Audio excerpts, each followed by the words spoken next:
Hi, everyone. Welcome to the Calgary Business Podcast powered by Sonic Coaching, and I'm your host, Oliver Basner. I'm pleased to be speaking with Krystyna Lloyd. She's the CEO of Safe Haven Foundation here in Calgary. And just to give you a little bit of background about Safe Haven, for those of you not familiar with the great work that they do, they're a Calgary-based nonprofit. They provide a secure, supportive environment for Calgary's homeless, at-risk girls, and offering not just shelter, but hope, stability, and the foundation for a successful future. So welcome, Krystyna. I'm excited to get talking to you about all the great work you do. Oh, thanks so much for having me. So let's jump into your career first, because you've got a Sure. pretty diverse career. I did some research. So, Okay, yeah. you've worked in the energy sector, you've worked in public relations. How'd you end up sort of getting into this role? And I'm guessing some of that experience sort of transfers into your current role as CEO. Oh, sure. Yeah, it's all transferable, and there's a strong through line there. So it's always been about community, and and making an impact Right. through different channels, right? So, when I spent my time in the energy sector, it was working on behalf of an energy organization to build strong relationships and meaningful partnerships with Indigenous communities Right. in proximity to that company's operations and projects, and also non-Indigenous communities. And then when I moved into consulting, which is sort of the last 7+ years before I entered into Safe Haven, I wore sort of two hats. So Right. I moved to the other side of the table and was, working on behalf of Indigenous communities and organizations to navigate partnership agreements in some cases, but to really just advance, their strategic goals. Right. And in some cases that was, goals tied to economic reconciliation. So when there were projects being developed within proximity to their communities, but then it was also, in some cases, informing policy design. So I would also work on behalf of different levels of government to bring in the perspectives of equity-deserving communities into policy design. So from a local perspective, when Calgary was making a decision about the Olympic bid, we facilitated that process. When Calgary was making an important decision around whether or not to remove a policing presence in schools, we were the ones to facilitate that conversation, make sure that everyone felt comfortable offering their perspective. Yeah. Awesome. So how did you? So you went from there to being the CEO of Safe Haven. How'd you make that transition? How did that happen? Yeah, I wasn't looking. I had been hiring, and I spent a Sunday afternoon on LinkedIn just checking to see if that posting was up. And this position emerged, and the mission really struck a chord in me, because it really reflected the experience that I would have wanted for myself when I left home. I left home at the age of 16. And so what Safe Haven does is, we very specifically support girls and young women who are actually at risk of experiencing homelessness. So we very much show up in the preventative phase of the housing and homelessness continuum. Right. So we're showing up before homelessness takes root. And we do that by providing wraparound care, community connection, and ensuring that they have all of the resources and tools that they need, along with education, to be able to step into independence in a really full and healthy way. And so, there's really big differentiators within the program. One being that the stay within Safe Haven is not time bound, so we stick with her until she's ready. In one stream of our program, we have live-in house parents that are there, dedicated to their well-being. It's not rotational staff clocking in, clocking out. Right. We're providing home, we're modeling home, we're showing what that looks like and feels like, which is new information to many of the youth that we're supporting. And that's so key to being able to, again, walk into the world and, and build that in their own ways. So it's really special. I never would have, guessed that I would be stepping into the not-for-profit world and standing across from a table and talking about my own past and my own experience, because for so long as I was developing my own career, I really understood that, falsely understood that I needed to deflect from that, experience and that background and that upbringing. What I know today to be true is that that's, a strength of mine and something that that's something I share with the youth that we serve, that it's Absolutely. those, experiences that you get to bring into the world, and that lived experience is what is bringing empathy and, I think a perspective that makes our world kinder. Yeah, absolutely. Yeah. So you did grow up in your youth having, a difficult home that you grew up in. So tell us about that. Like, obviously it's sort of come full circle. Now you're helping those youth, and I'm guessing you would have wished there was something available for you when you were 16 and moved out. Yeah, absolutely. And I mean, I think, being and sitting across from you today, it proves that, there was a support system available to me that I patched together in different ways. But yes, so left, unstable circumstances is, the best way to put it, unfortunately, right? So I had a parent that did really struggle with substance and alcohol abuse. And, when he was doing well, my father was wonderful and was a really great support. Right. But, in a period of relapse, the whole world would implode and he himself could be experiencing homelessness. So, very quickly things could go awry. And, my parents who, had split very early on in my life, I could usually sort of move from one home to the other when one wasn't going well. But, by the time I reached 16, unfortunately, both home scenarios weren't stable. Right. But, I had been collecting data and knew that was, a possibility. I was aware of the resources that did exist. I knew that I wanted to live independently. I didn't want to go into the system. I was paying attention to, the support I might be able to access that would help me stay in school but be able to live on my own terms. And so, was able to enter what's now known today as sort of a family enhancement agreement. I was able to receive financial support, had a support worker that I would check in with, on a monthly basis. And, from there it was really up to me. And but I knew that I wanted to create a future for myself that was different from the past that I experienced, was one that I could be proud of. And when I became a parent at 18, that motivation, was amplified tenfold. And suddenly, right, it wasn't just me I needed to provide for, and it wasn't just me that I was building a future for. And so I guess, that's I guess the background that inspired what I do and how I show up and the way that I support the youth that we serve today. Yeah, thank you for sharing that. That sounds like it was a very difficult time of your life, and you've really turned that into quite a positive. I believe so, yeah. And I believe there's value, right, in every background, every type of experience, right? There's something to be gleaned from it and applied to what we're trying to achieve today. Yeah. In 2025, you launched a new initiative called the Safe Haven Community Hub. So, and Havens Harbor Residences as well at the same time. So, how did that come about? And what does that mean in terms of the support you can provide, and how did that change things? Sure, yeah. Thanks for asking. It was a really important moment for us. So I spoke earlier about Havens Way. So that is the house that's made into a home by two live-in house parents. It's sort of the first step that a youth, typically under the age of 18, would take. So they would enter that home so that they can stabilize, find an education path, start to develop sort of a healing process for themselves that works for them. They'll start to develop some savings, start to develop life skills, and then before we had Havens Harbor and the Community Hub, they would then step into the world. What we learned and what we heard was that was a really big step. So when you think about, possibly your own experience, when you moved out on your own for the very first time, you still need that support. When you're putting those life skills to the test, there's some falters and, some stumbles. And so what we heard is that it would be really nice if we could offer, a bit of a testing ground. So Havens Harbor has become step 2, what we call bridge housing, which is where you start to put those life skills to the test. You start to pay some affordable rent, but you still have access to a transition coach. And a community hub, which is in the main floor of Havens Harbor. And so that includes office space for our team, a kitchen and gathering space where both streams of the program, so both Havens Harbor and Havens Way, come together every Thursday night, where we learn together, we grow together. And we share meals together, and everything that we discuss, so the focus of that programming is informed by the one-on-one coaching sessions that are happening.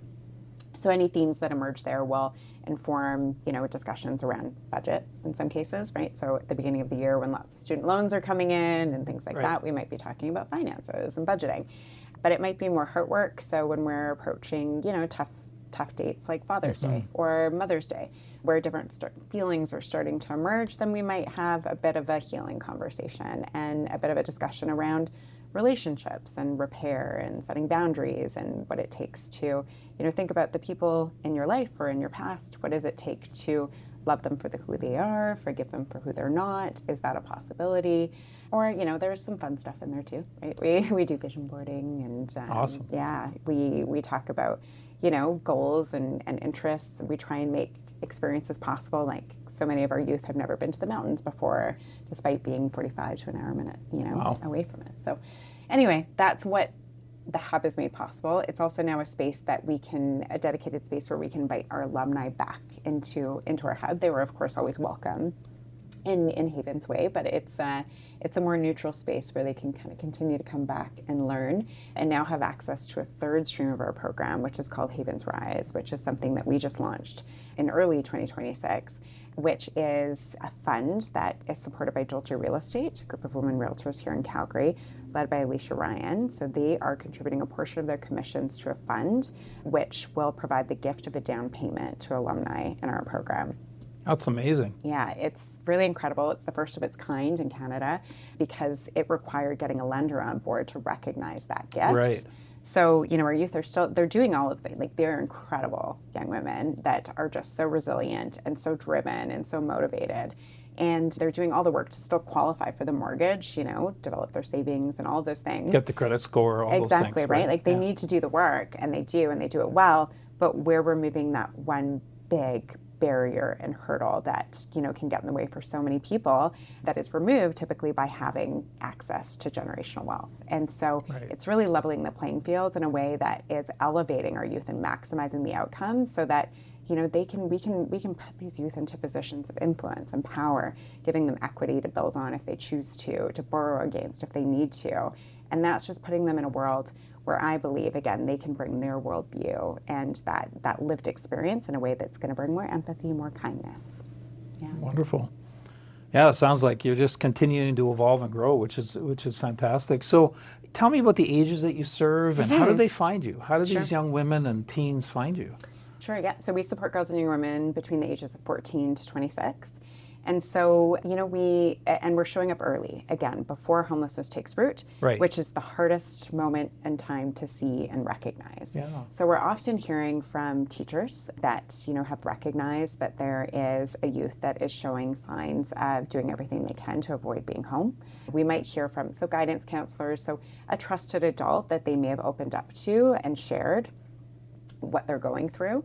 Or a lot of our youth are couch surfing, and so we might hear from, someone giving us a call saying, my friend's or my daughter's friend is spending a whole lot of extra time in my home. She's been here for the last 2 weeks. She's just opened up and shared what's happening. Mm-hmm. Sometimes they find us.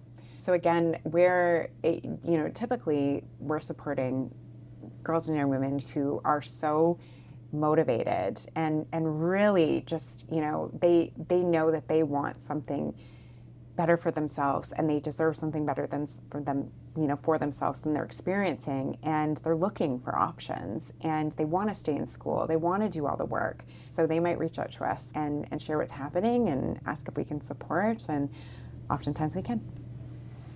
Wonderful. Yeah. You must have so many success stories, and so I guess for our listeners, can you share a couple of those? Like, what have been your favorite success stories? Sure.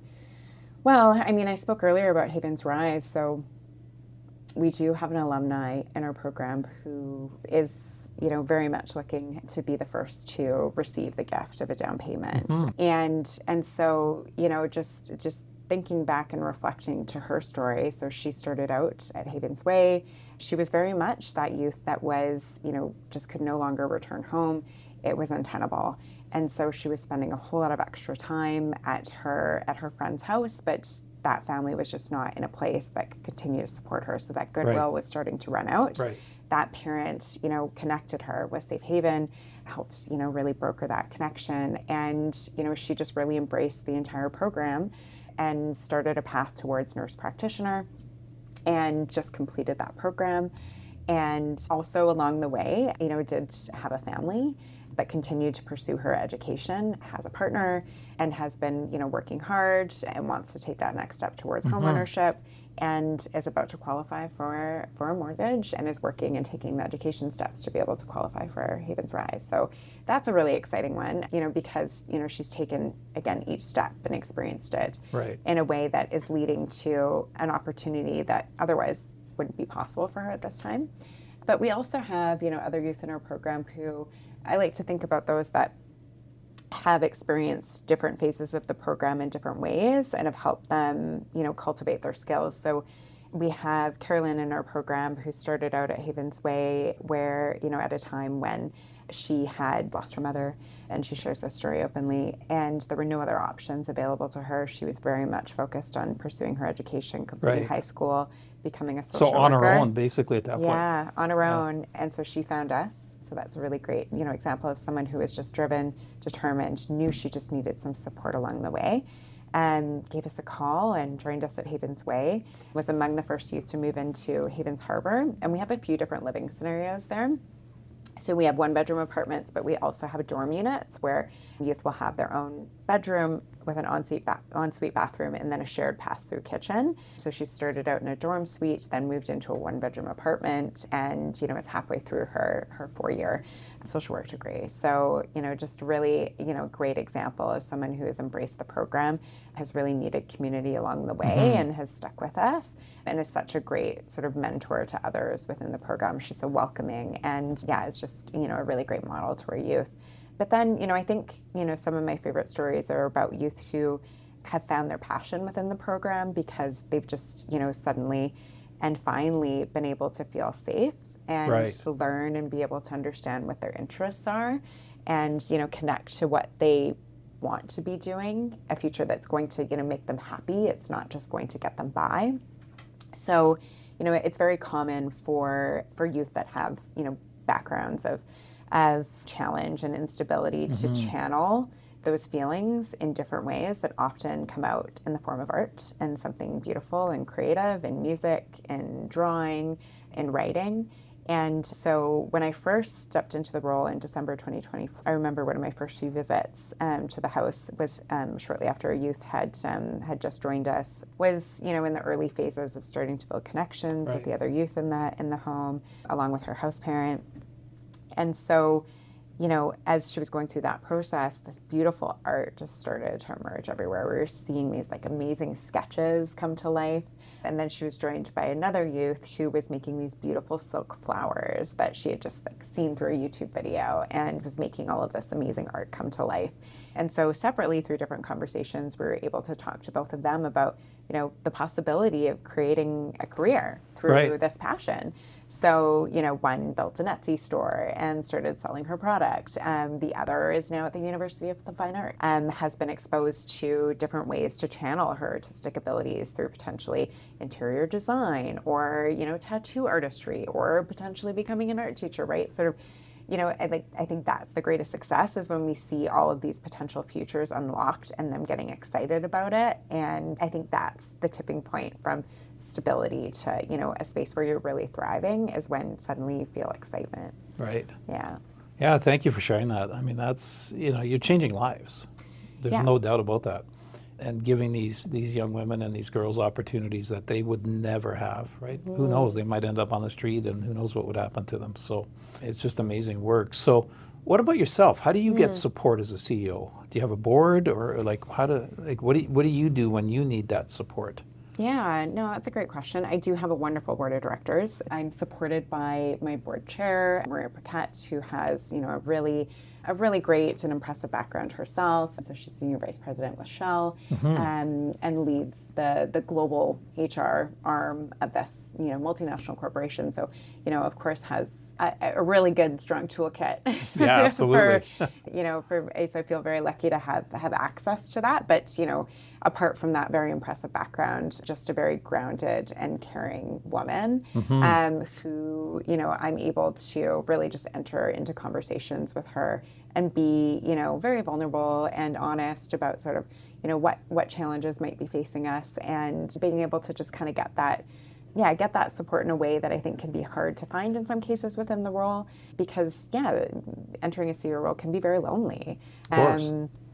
I was, when I left my agency, the business of billables, it's such a hard world and space. You're just, excellence is expected every second, every minute that you're billing for, right? So, you're under constant scrutiny, but you get to work with the best as a result of that. And I just had such an incredible team. And it was a really scary thing to leave that and to know that I wasn't really going to have a day-to-day peer community to tap into.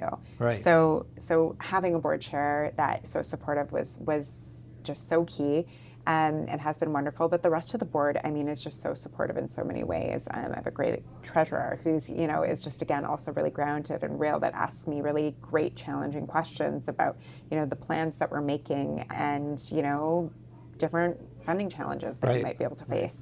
And just really great ambassadors within the board. So that's one. But there's also just a really strong sector here in Calgary within the not-for-profit world that truly isn't competitive, right? So we're not working against one another. It's, there's just this really open space to talk about, lessons learned, what the challenges are. I have not experienced any kind of gatekeeping. So, I've been able to find some really great friends within the sector that I can call on and just kind of sit down with to chat about, what's going well. And yeah, but then also just have a really strong team internally. And that, I think that we talk about creating home and creating family for our youth. And in order for that to feel authentic, I think we need to also really simulate that within the professional realm of what we're doing. And that's a tricky thing to do. But I think we've done it well. And yeah, Safe Haven is lucky to have a really strong leadership team led by a great program director and operations manager. And, together, I think that, they lead the team with such heart and, heart first, and you feel that. So that all helps me feel very, very supported. Yeah, so for them, it's not a job, it's calling, really. Oh, yeah. Absolutely. Yeah. Awesome, thank you. Yeah. Now, I have a couple of sort of standard questions that I ask all my guests, so I want to jump into those. And so, when you look back, right, and your whole journey, what do you wish somebody would have told you at the start of your leadership journey? Yeah. I think that it would have been really helpful to know on the front end that the parts of myself that I was trying to hide were actually the parts of myself that were going to become the most valuable in my career. So, again, everything that I talked about earlier, the lived experience, the challenges that I faced in my life, those are all, strengths that I think make me stronger in circumstances of pressure. Helps me identify, especially in team environments where there might be, just circumstances of when there's conflict, I can pick up on it really quickly and step in a way that I think I can mitigate it pretty quickly. I can anticipate it. It's, again, so it's that experience that makes me stronger. And again, I felt like it was a weakness that I needed to hide. So I wish that someone had told me that if I, brought all of the parts of myself to the table, that was going to, create, just a whole person professionally. And it took me a while to figure that out. I feel like I know it now, and I think others can feel that because I just bring it all to the table. I hope you can feel that today. Totally. Yeah. No, thank you. Yeah, and with my company, Sonic Coaching, I'm working with executives all the time, and you're really talking about being vulnerable, right? Yeah. And when I say vulnerability to senior executives, often they think, I got to stand out there in front of my team in my underwear. I joke, right? Yeah. Crying. That's not what vulnerability is. Vulnerability is being real with people, being honest, right? Yeah. And then having that connection through your lived experience. Yeah, right? Absolutely. Wonderful. Yeah. Okay, second question. So I really, in the work that I do, I really believe personal development and professional development are one and the same. So what's been one of your favorite sort of professional development tools or books? Wow. You're speaking my language with your earlier comments, but so I'm going to say, like anything Brene Brown. Of course. Right. Who, of course, right. So, so many great resources, right? Like Dare to Lead, of course, is a great podcast Yes. that does talk about sort of bringing the personal and professional together. But I think it's more of her content that is just talking about finding purpose and meaning, right? Right. And you know, and what she has found through the great work that she's done is that, you know, that comes with connection. And in order to form strong connection, we need to be vulnerable. We need to bring our whole self to the table. We need to de-armor is a term that she uses that really Yes. resonated with me, because I mean, you know, that term corporate armor is something that was a version of myself. Like that was an identity that I carried with me for so long. It was, and something that and so that was me coming in with, you know, just like confidence, and that wasn't really authentic. That was this idea that I needed to impress people. Be perfect. Be perfect, right? Like excellence. Have all the And answers sometimes. Exactly, right? And that wasn't it, right? Like that was not what was, you know, ultimately leading to the best relationships or the biggest wins, right? Right. It was those moments that I was vulnerable, because when you're vulnerable about sort of the fact that it's okay and possible to fail, the fact that, you know, I have my own weaknesses, and, you know, together as a team, we form the whole, and we're going to complement one another in a way that is going to be so great. It's, you know, when we're vulnerable, we just again have stronger connections, so we work better together. You know, we're more productive. All of those things that I think just lead to, you know, just better work, better teams, better organizations. Like I believe in it in my every fiber of my being. Right. But yeah, it's just again, and I think just overall, it's working on the personal, right? It's if you can take care of sort of yourself, if you can do the healing work, which, you know, again, I was sort of what came last for me with Safe Haven. It comes first. You know, that's what's going to lead to just a healthy work life. And that's something I didn't quite figure out until a little bit later in life. Thank you. That's, I mean, obviously a great share, and some great, you know, suggestions for our listeners as well. So what's the future hold for Safe Haven? Yeah, we're having this conversation in the context of Safe Haven's 30th anniversary, which is something. Wow, that's a great achievement. It's a really great milestone. So that means, you know, that translates to 130 lives changed, and, you know, countless others as a result, because we really believe that, you know, it's not just the girls and young women that we support, right? It's the workplaces that they enter, because they've It's the pay it forward part. Yeah, right? Yeah, they've healed, and they're going on to build better relationships, you know, when they choose to build families. They're breaking cycles of generational harm. And again, they're bringing their kindness and their resilience and their empathy into a world that I think really needs it. My argument is actually that we might need, you know, her, that next young woman or girl that we support more than she needs us. But the exchange starts here, and it starts with us stepping in. So, you know, the future for us is telling our story more broadly and sharing our model more broadly. We believe that what we do, it's rare, you know, and I've talked about those differentiators earlier in the conversation, but it shouldn't be. And so we would love a future, and we're trying to create space to have the conversation around prevention and, you know, community support and our specific model with other jurisdictions across Canada. And again, I think a future where we are really more loudly and strongly talking about the imperative to invest in prevention if we want to address the housing and homelessness crisis in our city and in our country. Right. So for our listeners that might want to get involved, want to know more, you know, want to help, how do they get involved? Sure. So there's an opportunity to volunteer in many different ways. So, you know, we always start the conversation with what are you interested in and what are you interested in doing? And we can probably find a place for your skills or your background. But, you know, a really great, especially now that we have the community hub, one of the biggest, you know, and most special moments that take place there are when we get to expose our youth to different backgrounds and experiences and pathways, right? We're creating the space for them to dream, and we need to give them ideas and inspire them. And so I think that's the biggest opportunity for community to, you know, and in particular women who may have experienced adversity and have overcome challenges and have experienced, you know, different levels of success in their life, you know, may have zigged and zagged in sort of the process. We like to invite those women to join us for dinner, where we like to sit across from them and just ask them questions and tell their story. and, you know, share any resources very similar to the conversation that we're having now that have helped them. Because again, like that is, you'd asked what the most special moments are for me, and it has been just seeing that click of this is what I want to do, and oh my gosh, this could be a possibility for me. So that's one way that you can, or that others can get involved, is reaching out to us. So they would go to our website, safehavenfoundation.ca, and they would click the Get Involved button, and they could fill out a volunteer form. And one of those opportunities is to come in and connect and share a story, but also a life skill, right? Think about any of the issues that you ran into when you moved out on your own. There's a way that you can come and, you know, share Sure. that lesson learned. Yeah.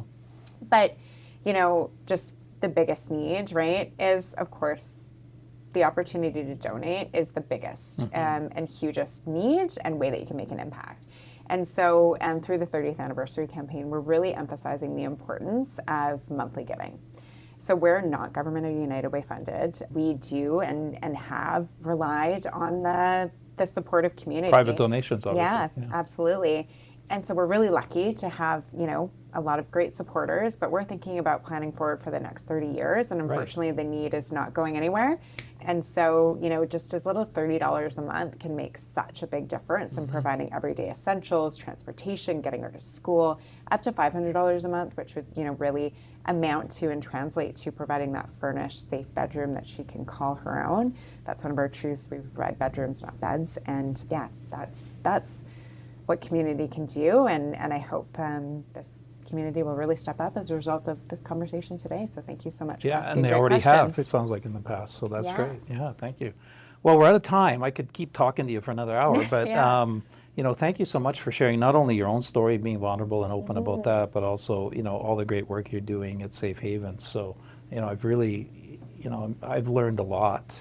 And you've shared some great tips, right, in terms of the Brene Brown books, which I'm a big fan of as well. So thank you for all of that. So, you know, you've been listening to the Calgary Business Podcast. I'm your host, Oliver Basner, and I've been chatting with the CEO of Safe Haven Foundation, Krystyna Lloyd. So, Krystyna, thank you so much for being here. Thanks so much for having me.